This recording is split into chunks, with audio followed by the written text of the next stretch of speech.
first of all, I started talking about a new monetary system 6 or 7 years ago. But it really I didn't know you back then. Well, you didn't know me back then. But, it really has picked up steam since the Ukraine invasion, because that really was the catalyst for everybody to start thinking, especially Russia and China, to start thinking about moving this faster than they would otherwise have moved it. But for me, it's really how I come to these conclusions is really by having a knowledge of history. So you look at historical patterns, you have an understanding of human nature. And then you sit back and observe and just connect the dots. And then you come up with probabilities of what the outcome could be. And to me, I could see where this was heading by the behavior of a lot of countries and regions of the world to de-dollarize first. So finding ways to get around the SWIFT system and get around using the US dollar as a settlement currency. So, everybody's already seen these, this, whether it was China testing cross-border settlements with the digital currency. It's, the BRICS talking about an expansion, them talking about an SDR type of settlement currency. So everybody's talked about those things. And now that those conversations are becoming more and more common. But then the connection to gold was really looking at the clues of how they were behaving, this conversation about the Moscow gold standard. In other words, to take away the LBMA's monopoly on pricing gold, which is very important if you're going to use gold in a currency system. The idea that Saudi Arabia was thinking about moving to settle in yuans in addition to dollars, which would have been heresy 10 years ago.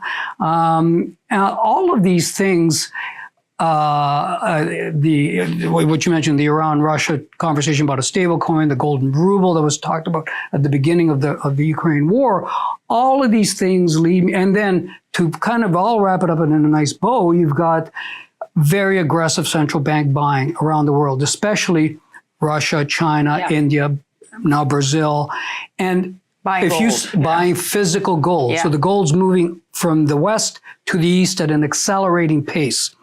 Fastest pace in 55 years, I believe. Why are they doing that? So why would they be hoarding this much gold this quickly while these other conversations are taking place about replacing, or not replacing the US dollar, but having a substitute for the US dollar? All of those things. And now look who's buying, the BRICS is looking to expand, and people, you got Saudi Arabia, Egypt, Turkey, you got all these countries wanting to join the BRICS expansion.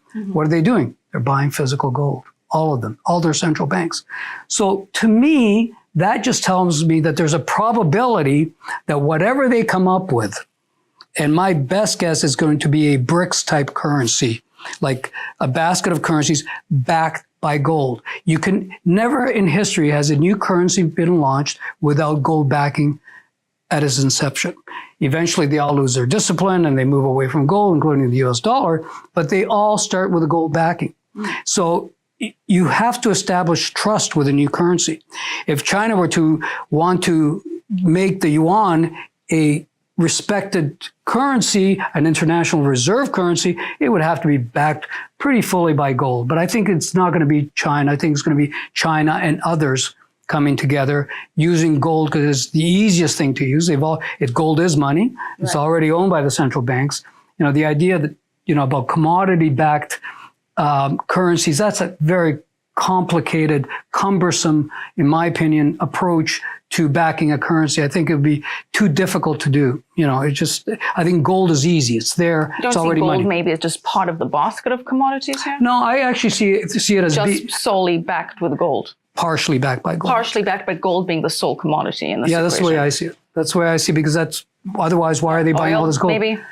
Gold and oil. Yeah, but then, that gives a tremendous amount of power to, the climate change. No, it gives a lot of power to the Saudi Arabias of the world. China doesn't have any oil. How is it going to play a role with China's participation? China has to import all its oil. So I think it's going to be gold. And I believe China's bought most of the gold over the last number of years. They haven't declared it, I don't believe. I think the 2,000 tons they declared is just part of it. Yeah. And it's stashed in various institutions, and, it's there. They've recently declared that they've made their purchase. I don't believe that. But the fact is that if they're saying that much openly, what aren't they telling us? Exactly. But I'm still curious as to why they declared those small purchases, relatively small, 30 tons November, 30 tons in December, when they hadn't reported since 2019, when we all know they've bought a lot more gold. I think that's a shot across the bow. It might be. I've thought of different scenarios of why they would even declare at this stage. Because I would have thought, if I were China, and you're accumulating gold to get enough to have a gold-backed currency or partially gold-backed currency, that you would be very quiet about it. Right. You just don't say anything because you'll drive the price up. Sure. So don't say anything until you're ready to establish what it is you're going to establish. And then you come out and say, oh, by the way, we have 8,000 tons or 5,000 tons or whatever the number is. So why do you think they did make it? I don't know. I'm still scratching my head on that one. There was a reason. There had to be a reason. And I don't get it. I would have, if I were in their shoes, I would have kept quiet about it. I don't know. So here we are now, as the points that you made a while back sort of falling into place. How do you see this playing out in terms of a timeline? How long before this kicks in? No idea, and I don't think anybody does. I've never been able to predict, and I don't think anybody could. This could take months or years. It could take a decade. Is it moving faster than you I think it's moving a lot faster than it would have been had the Ukraine war not started. Okay. It is definitely moving faster. The world has seen, so you've got the Russias, the Chinas, the Irans, and the Venezuelas who are either under sanction or threat of sanction if China ever made a move against Taiwan. They have their reason for doing it quickly. But then you've got countries, the BRICS countries, who are looking for a fairer way to settle their trades than using US dollars, and are also afraid of potential sanctions should they do anything that the US doesn't like. And then you have the Global South. And the Global South is being held hostage by an overpriced US dollar. They have to service, they borrow in US dollars, they have to service their debt in US dollars. They're importing inflation because commodities are priced in US dollars. And so they're upset. And you have the IMF screaming to the Fed, to stop raising interest rates. People want to change. 80% of the world's population wants a change. And the US does not want it and will not want it.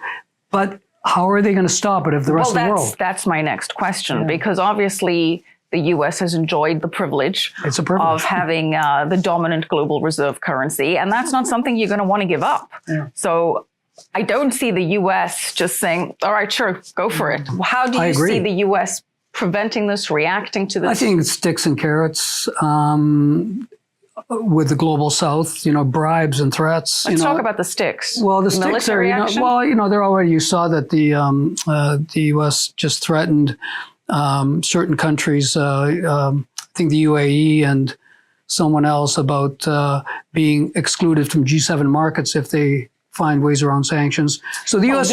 was in South Africa recently, giving the South Africans a warning about sticking with the sanctions. Yeah, so there will be a lot of those, but the BRICS are a very powerful bloc, and they're about to get bigger. How are you going to stop it? My guess, and the thing we want to prevent, because every time there's been a change of power throughout history, from one dominant power to another, which usually goes with the reserve currency also, there's a conflict. And what we don't want in today's age is a conflict. And I think, I'm talking about a hot war. And so I'm hoping that at some point they'll reach a consensus.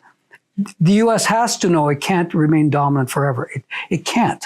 The world has changed. It's not 1945 any longer. And so, the U.S. is not the sole global economic power, the sole military power.